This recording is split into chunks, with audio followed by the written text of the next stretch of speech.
students, today we are going to finish up the hereditary topic and we are going to start with evolution.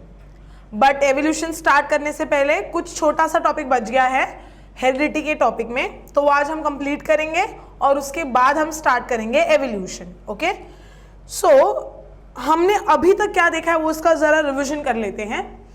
We have seen how does DNA tends to give the message and in turn protein is synthesized. Means DNA के through message decode होकर protein बनता है जो हमारे body के अंदर function करता है या बॉडी को फंक्शनल बनाता है. इसका मतलब हमारे बॉडी में जितने भी कैरेक्टर्स हैं वो सारे कैरेक्टर्स का इंफॉर्मेशन डीएनए में होता है, जो एमआरएनए उसको डिकोड करता है इंफॉर्मेशन को, उसका प्रोटीन बनाता है और उस प्रोटीन के थ्रू हमें पता चलता है कि हमारे बॉडी में कैसे कैरेक्टर्स होने चाहिए. अंडरस्टूड? या हमारी बॉडी कैसे इन टर्न रिएक्ट करनी चाहिए. Understood? Now, whenever we talk about protein synthesis, 3 steps तुम्हारे टेक्स्ट बुक के हिसाब से आने चाहिए. Transcription, translation and translocation.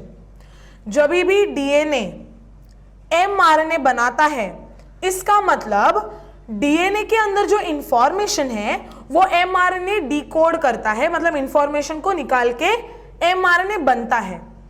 उस प्रोसेस को कहते हैं dash. Give me the answer. क्या कहते हैं उसे? ऑप्शंस नहीं दूंगी, मल्टीपल चॉइस क्वेश्चन नहीं है. Yes, transcription. So DNA mRNA में कन्वर्ट होता है, कन्वर्ट नहीं कह सकते हैं, एमआरएनए बनता है बिकॉज ऑफ डीएनए. उस प्रोसेस को कहते हैं ट्रांसक्रिप्शन. एमआरएनए प्रोटीन सिंथेसाइज करता है, उस प्रोसेस को क्या कहते हैं? Yes, translation. So transcription, translation दोनों प्रोसेस के वजह से प्रोटीन सिंथेसाइज होता है. और ट्रांसलोकेशन क्या है? ट्रांसलेशन में ही जब भी लार्जर यूनिट ऑफ राइबोसोम और smaller unit of ribosome shift होते हैं उसे कहते हैं ट्रांसलोकेशन. मतलब वो अपना लोकेशन छोड़कर शिफ्ट हो रहे हैं, दैट ट्रांसलोकेटिंग, इसलिए ट्रांसलोकेशन. सो ये 3 प्रोसेस से प्रोटीन बनता है. आज हम देखेंगे कि अगर डीएनए में कुछ प्रॉब्लम हुआ तो क्या होगा. लेकिन साइंटिफिक टर्म्स में प्रॉब्लम नहीं कहोगे उसको, साइंटिफिक टर्म्स में उसे कहते हैं mutation. We'll write first what is mutation and then we'll see. What is mutation? Mutation का एक डेफिनेशन है which is very easy, with in 4 words. Mutation का मतलब है सडन चेंज इन जीन. अगर जीन में अचानक से, क्विक, ओके, सडनली अगर कुछ चेंज हो जाता है तो उसे कहते हैं म्यूटेशन. क्या बोला मैंने? अगर जीन में एक सडन चेंज, सडन का मतलब क्या है? अचानक से अगर चेंज आ गया तो उसे म्यूटेशन कहते हैं. सबसे पहले तुम मुझे ये बताओ जीन क्या होता है? क्वेश्चन पूछूं, आंसर दो मुझे. डीएनए में जीन होता है या जीन के अंदर डीएनए होता है? डीएनए में जीन होता है? No, wrong. जीन के अंदर डीएनए होता है? रॉन्ग. तो फिर एक्चुअली डीएनए खुद ही एक जीन है. तुम बोलोगे कैसे? देखो,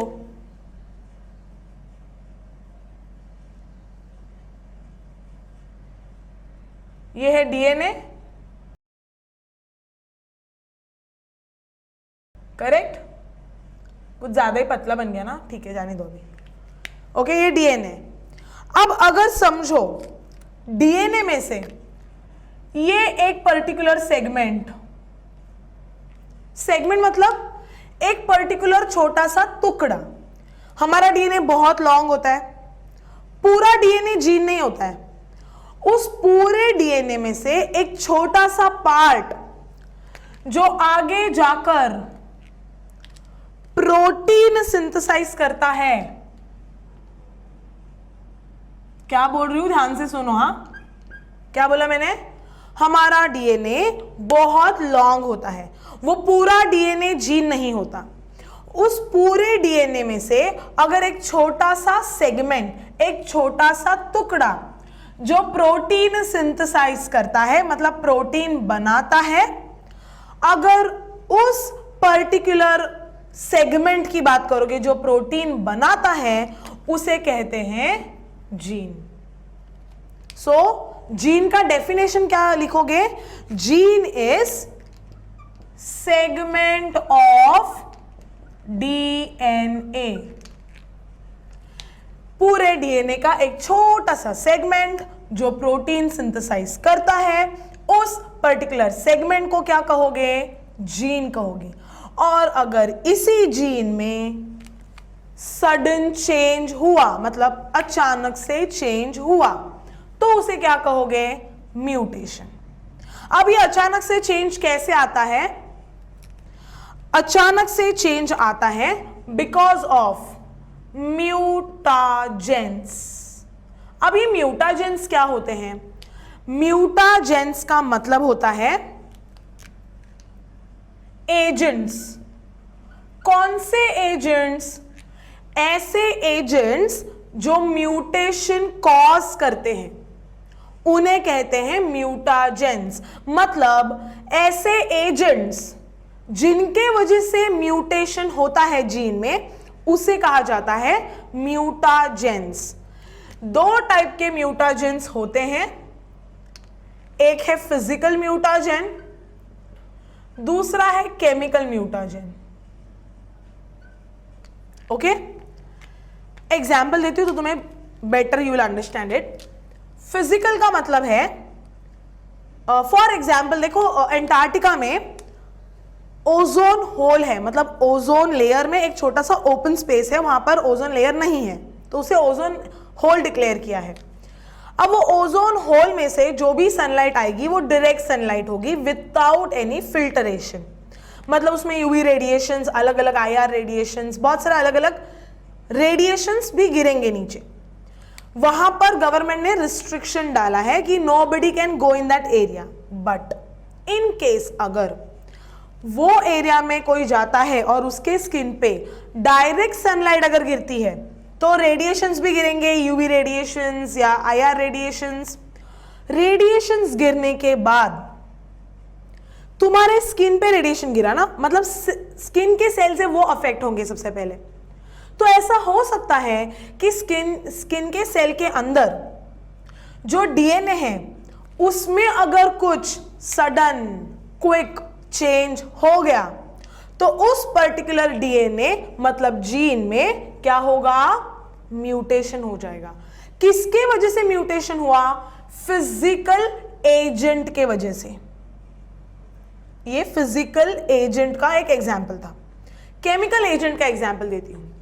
बहुत सारे ऐसे केमिकल्स होते हैं जिनको तुम डायरेक्ट टच करो, बेयर हैंडेड, मतलब विदाउट ग्लव्स, ग्लव्स तुमने पहना नहीं है और डायरेक्ट जाकर तुम टच करते हो उन केमिकल्स को, केमिकल्स तुम्हारे हाथों के कांटेक्ट में आते हैं डायरेक्टली, तो ऐसा हो सकता है कि उन सेल्स, मतलब वो जो हमारे हैंड जहां पर हमने टच किया है केमिकल को, वो जो सेल्स होंगे, उन सेल के अंदर जो डीएनए है उनको क्या होगा, म्यूटेशन, मतलब सडन चेंज हो जाएगा उनका डीएनए, और उसको बोलोगे mutation caused due to chemical agents. मतलब म्यूटेशन हुआ है, किसकी वजह से हुआ है, केमिकल एजेंट्स के वजह से।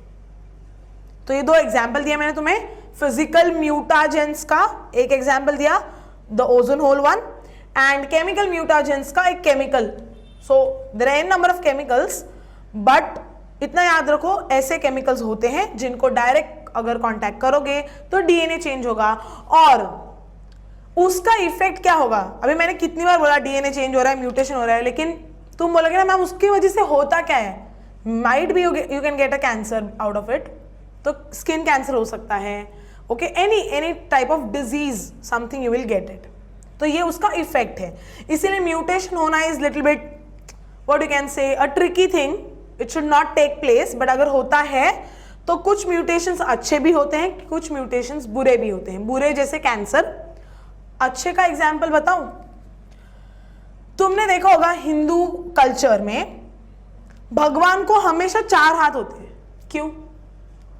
फेस उनका ह्यूमन जैसा है, उनके पैर 2 ही है ह्यूमन जैसे, ओके, हाथ 4 होते हैं। ब्रह्मा जी को देखा है 4 उनके हेड्स थे, एक हेड शिव जी ने काट दिया था, 3 हेड्स थे, मतलब ये आया कहां से कंसेप्ट?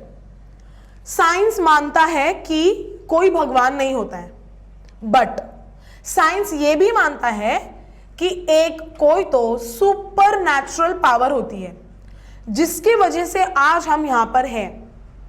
तो साइंस भी पूरी तरह से भगवान को नहीं मानने वाला नहीं है, साइंस भी ऐसे मानता है कि 33 कोटि भगवान नहीं, लेकिन एक ऐसा कोई सुपर नेचुरल पावर है जिसके वजह से हम लोग का बर्थ हुआ है, ओके।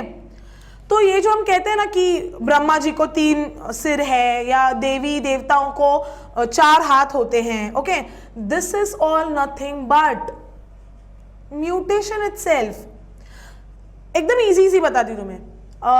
तुमने किसी को देखा होगा तुम्हारे सराउंडिंग में, some people they have 6 fingers, the very common, I tell you, Hrithik Roshan 2 thumb है ना, उसको और एक थंब है ना यहाँ पर, that is a type of mutation. You might have seen some people who have another finger here, एक फिंगर होता है यहाँ पर उनको छोटा सा, that is also a type of mutation। कुछ लोगों को तुमने देखा होगा उनको मतलब फुट में भी जो टोज होते हैं, पैर के जो उंगलियां होती हैं, उनमें भी एक 6th होता है टो, तो that is also a bit of mutation itself। Understood what I'm saying? So mutation वही कंसेप्ट है। तो जब भी लाइक तुम किसी साइंटिस्ट को या जो ऐसा बंदा है जो साइंस और माइथोलॉजी मतलब भगवान में भी विश्वास रखता है और साइंस में भी, उनको पूछोगे, जैसे मैं, अगर उनको तुम पूछोगे तो साइंटिफिकली वो क्या बताएंगे कि भगवान का ये जो बॉडी है वो किसके वजह से बना है? म्यूटेशन के वजह से बना है। अंडरस्टूड? अब तुम बोलोगे मैम वो हमने ये भी देखा है कि बहुत सारे डिस्कवरी चैनल्स पे वो लोग दिखाते हैं कि ट्विंस का सर जुड़ा हुआ होता है, वो म्यूटेशन नहीं है, वो कंसेप्ट इज डिफरेंट। तुमने ऐसा भी सुना होगा कोई 2 ट्विंस होते हैं जिनके मतलब बॉडी 2 है लेकिन एक ही हार्ट होता है, या 2 बॉडी है लेकिन उनको एक ही ऑर्गन होता है, तो वो concept is different and mutation is totally different. Understood? कल को अगर मुझे भी 2 हाथ एक्स्ट्रा आ गए तो मेरे बॉडी में क्या हुआ है? म्यूटेशन हुआ है। Understood? So mutation is what? It is change, but which change? Sudden change in the gene. तो अचानक से अगर चेंज हो गया तो उसे क्या कहोगे? म्यूटेशन कहोगे। लेकिन मेरा क्वेश्चन ये है, होता कैसे है म्यूटेशन? डीएनए में चेंज कैसे होता है? पहले देखते हैं डीएनए में नॉर्मल प्रोसेस कैसी होती है, और अगर चेंज हुआ तो क्या होगा। This is DNA, A T G C, तुम खुद से बनाओ कुछ भी, मैं तो ऐसे बोल रही हूँ कुछ भी, तो you can also make that.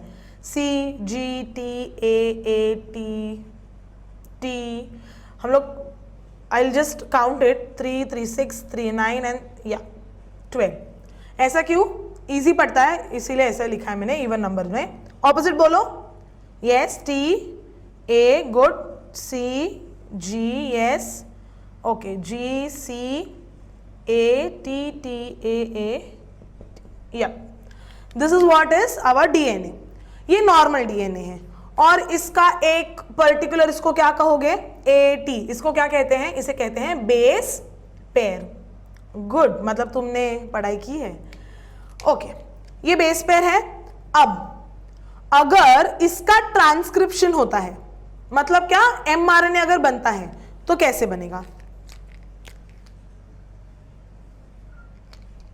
T का ऑपोजिट A। RNA बनाना है तुमने, याद रखो, what you want to make is RNA, तो A का ऑपोजिट, करेक्ट, U।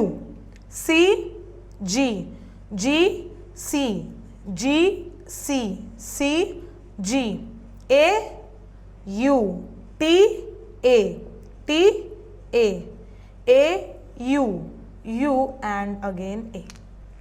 ये mRNA बन गया।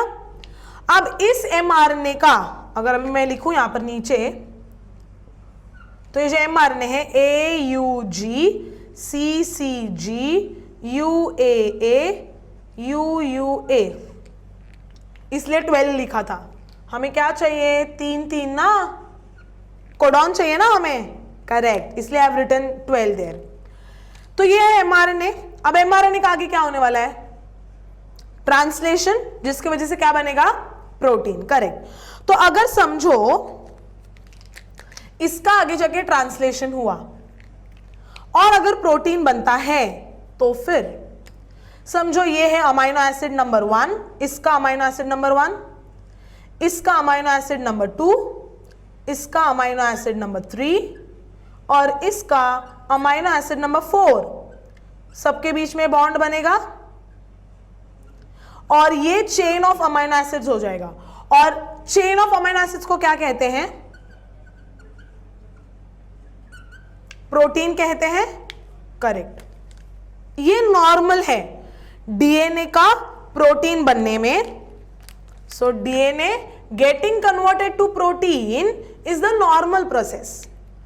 अगर इस डीएनए में सडन चेंज होता है, मतलब म्यूटेशन होता है, तो क्या होगा? समझो चेंज मतलब क्या? समझो ये T और ये जो A है, ये इतना, मतलब ये ऊपर के जो दो है ना TA, ये दोनों भी अगर डिलीट हो जाते, डिलीट मतलब गायब हो जाते। कैसे गायब हो गए? क्या पता कोई केमिकल के वजह से ऐसा हुआ होगा या कोई फिजिकल एजेंट की वजह से ऐसा हुआ होगा, यूवी रेज, IR रेडिएशन, कोई भी रेडिएशन की वजह से। तो ये दोनों क्या हो गए? डिलीट। ओके, अगर ये दोनों डिलीट हो जाते हैं तो इनका इसके अंदर mRNA में बनेगा नहीं। mRNA लास्ट के 2 लेटर्स नहीं बने, सो ये 2 mRNA नहीं बनेंगे। Understood? These 2 mRNAs if are not produced or not synthesized, then इसका अमाइनो एसिड बनेगा क्या? Never ever. ये अकेला बच गया ना अभी यहां पर, तो इसका अमाइनो एसिड कैसे आएगा? अमाइनो एसिड आने के लिए 3 चाहिए ना, बट ये अलोन नाउ इट इज, सो इसका अमाइनो एसिड नहीं आएगा। अगर ये अमाइनो एसिड नहीं आएगा तो अभी प्रोटीन सिर्फ 3 अमाइनो एसिड्स का है, तो प्रोटीन चेंज हो गया। मतलब अगर डीएनए में म्यूटेशन होता है तो प्रोटीन भी क्या हो जाएगा? चेंज हो जाएगा। प्रोटीन चेंज हो गया तो क्या होगा? कैरेक्टर भी चेंज हो जाएगा। मतलब जहां पर नॉर्मल प्रोटीन अगर बनेगा तो 5 फिंगर्स बनेंगे, लेकिन 2 गायब होने की वजह से एक अमाइनो एसिड कम है, प्रोटीन चेंज हो गया तो 6 फिंगर्स बनेंगे। अभी समझ में आया what I am saying? Example दे रही हूं, ऐसा ही हमारे बॉडी में होता है, ऐसा नहीं बोलूंगी मैं। It is just an example which I am giving you. Understood? ये डिलीशन का एग्जाम्पल है। डिलीशन मतलब डिलीट हो गए ना ये दोनों। अगर समझो यहां पर क्या था? नॉर्मल T और A था, बराबर। अब अगर इसके साथ आगे और 2 मतलब C और G ऐड हो जाते हैं, एडिशन म्यूटेशन, ऐड हो गए तो नीचे भी ऐड होंगे G, C। अब तो mRNA भी बड़ा बनेगा, मतलब नॉर्मली ये U, ये A था, अब यहां पर क्या बनेगा? G, C, मतलब यहां पे UA, GC, ये 2 बन गए। अब समझो ये 3 का एक अमाइनो एसिड, ये 3 का एक अमाइनो एसिड, ये 3 और ये 3 का एक अमाइनो एसिड। अब ये 2 है, इसके आगे भी कुछ तो होगा ना, तो समझो तीसरा भी है G, C और इधर भी क्या आएगा? C आएगा, तो इधर भी C, करेक्ट। अब ये 3 हो गए, अब इन तीनों का भी और एक अमाइनो एसिड आएगा, So one more amino acid is going to join here. Amino acid number 5. Protein change हो गया ना वापस, मतलब कुछ ऐड होने की वजह से भी प्रोटीन चेंज हो गया. अगर प्रोटीन चेंज हो जाता है, चेंज मतलब क्या, म्यूटेशन हो गया ना. तो प्रोटीन ऐड होने की वजह से भी चेंज हो सकता है, डिलीट होने की वजह से भी चेंज हो सकता है, या फिर उल्टा हो गया, नीचे वाले सारे न्यूक्लियोटाइड्स ऊपर चले गए, इन्वर्जन हो गया, तो भी म्यूटेशन हो सकता है. मतलब म्यूटेशन के बहुत सारे टाइप्स होते हैं. मैंने तुम्हें 2-3 ही टाइप्स बताए हैं, डिलीशन, एडिशन, इन्वर्जन, लेकिन ऐसे बहुत सारे अलग होते हैं. जरूरी नहीं इधर ही डिलीट और ऐड होगा. यहाँ पे बीच में अगर ऐड हो गया तो समझो यहाँ पर एक टी ऐड हो गया, अब तो पूरा चेन ही चेंज हो जाएगा ना प्रोटीन का. आप समझ में आ रहा है तुम्हें म्यूटेशन क्या होता है? तो mutation is sudden change in the gene. But उसके लिए हमें देखना पड़ेगा जीन क्या होता है. क्या होता है जीन? Segment of DNA. पूरे डीएनए में से ऐसा कोई सेगमेंट जो प्रोटीन सिंथेसाइज करता है. ओके, म्यूटेशन जिनके वजह से होता है उनको एजेंट्स कहते हैं, या तो म्यूटाजेंस, म्यूटेशन कॉज करने वाले एजेंट्स, म्यूटाजेंस. 2 टाइप के, फिजिकल, केमिकल, और ये पूरा प्रोसेस. Understood this much? इतने डिटेल में प्रोसेस तुम्हारे टेक्स्ट बुक में नहीं है, बट अगर मैं ये सब नहीं बोलूंगी तो तुम्हें वो कंसेप्ट नहीं समझ में आएगा. इसलिए I have given the basic कि अगर लाइक ऐसा होता है जिसके वजह से म्यूटेशन होता है. और एग्जाम्पल के तौर पे किसी भी भगवान को याद कर लो, वो एग्जाम्पल ये तुम्हारा, वो विष्णु भगवान हो, शंकर भगवान हो, गणपति बप्पा हो, कोई भी. Every god has 3 hands, 4 hands, 6 hands and so many hands. So that is a sort of mutation itself. Okay? So now यहां पर हम कंप्लीट करते हैं हमारा हेरिडिटरी टॉपिक. इसके बाद हम शुरू करेंगे एवोल्यूशन. बट एवोल्यूशन में हम पहले स्टोरी सुनेंगे आराम से, और उसके बाद देखेंगे कि एवोल्यूशन मतलब एवोल्यूशन का फादर कौन है, किसने ये कंसेप्ट हमारे सामने ओपन अप किया है, और एवोल्यूशन होता कैसे है. Okay, so stay tune. तुम्हें स्टोरी सुनना है ना? So will meet within 2 seconds.